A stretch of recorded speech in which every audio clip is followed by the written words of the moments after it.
Netanyahu যেমন একটা চক্করে ফেলেছে যে আয়াতুল্লাহ আলী খামেনিকে হত্যা করলেই শাসন ব্যবস্থার পরিবর্তন হবে, জনগণ বিপ্লব করবে, বিদ্রোহ করবে, তেমনি সৌদি প্রিন্স সালমানও দফায় দফায় এটি ট্রাম্পকে অনুরোধ করেছে। এই খবর এসছে। সৌদি আরব কিন্তু শক্তভাবে এর প্রতিবাদ করেনি। যুদ্ধবিরতি চুক্তি সত্ত্বেও আবারও অশনি সংকেত। সেই খবর রয়টার্স দিয়েছে, বলেছে হরমুজ এড়িয়ে যাওয়া সৌদি আরবের গুরুত্বপূর্ণ তেলের পাইপলাইনে ইরানের হামলা।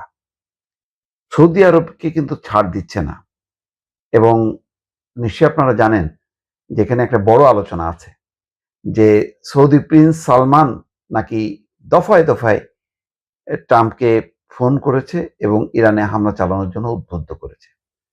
নেতানিয়াহু যেমন একটা চক্করে ফেলেছে যে আয়াতুল্লাহ আলী খামেনিকে হত্যা করলেই শাসন ব্যবস্থার পরিবর্তন হবে, জনগণ বিপ্লব করবে, বিদ্রোহ করবে।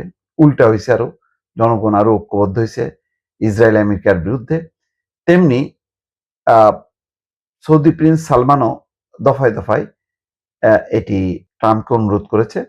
এই খবর এসছে। সৌদি আরব কিন্তু শক্তভাবে এর প্রতিবাদ করেনি।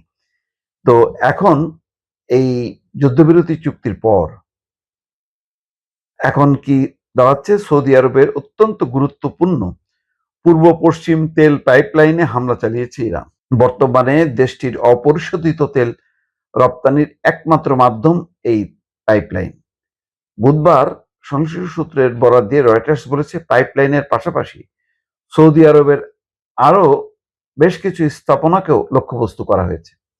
ইরান কার্যত হরমুজ প্রণালী বন্ধ করে দেওয়ায় বিশাল পরিমাণ তেল এবং গ্যাস আটকা পড়ে এবং বিশ্ববাজারে জ্বালানির দাম আকাশচুম্বী হয়ে পড়ে। এমন পরিস্থিতিতে এই পাইপলাইন ব্যবহার করে সৌদি আরব তাদের পূর্বাঞ্চলীয় তেল সমৃদ্ধ এলাকা থেকে প্রতিদিন প্রায় 70 লাখ ব্যারেল তেল লোহিত সাগরের ইয়ানবু বন্দরে সরিয়ে নিচ্ছিল। তার মানে এই ঘটনাটা টের পায় ইরান, এবং তখন বলছে যে হরমুজকে এড়াই তোমরা আলাদাভাবে সরবরাহ করবা, সেটা হবে না।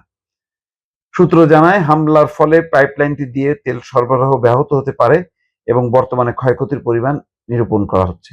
বিশেষজ্ঞদের মতে এটি বিশ্বের সবচেয়ে ভয়াবহ জ্বালানি সংকটকে আরো বাড়িয়ে তুলতে পারে যদি এই পাইপলাইনটা অকেজ হয়ে পড়ে। সৌদি আরামকো আভ্যন্তরীণভাবে প্রতিদিন প্রায় 20 লাখ ব্যারেল তেল ব্যবহার করে, ফলে রপ্তানির জন্য প্রায় 50 লাখ ব্যারেল তেল অবশিষ্ট থাকে। শিপিং সংক্রান্ত তথ্য থেকে জানা যায় গত 19 মার্চ ইয়ানবু বন্দরে হামলা সত্ত্বেও 23 মার্চ থেকে শুরু হওয়া সপ্তাহে দৈনিক গড়ে 46 লাখ ব্যারেল তেল লোড করা হয়েছে, যা বন্দরটির সর্বোচ্চ সক্ষমতার প্রায় কাছাকাছি।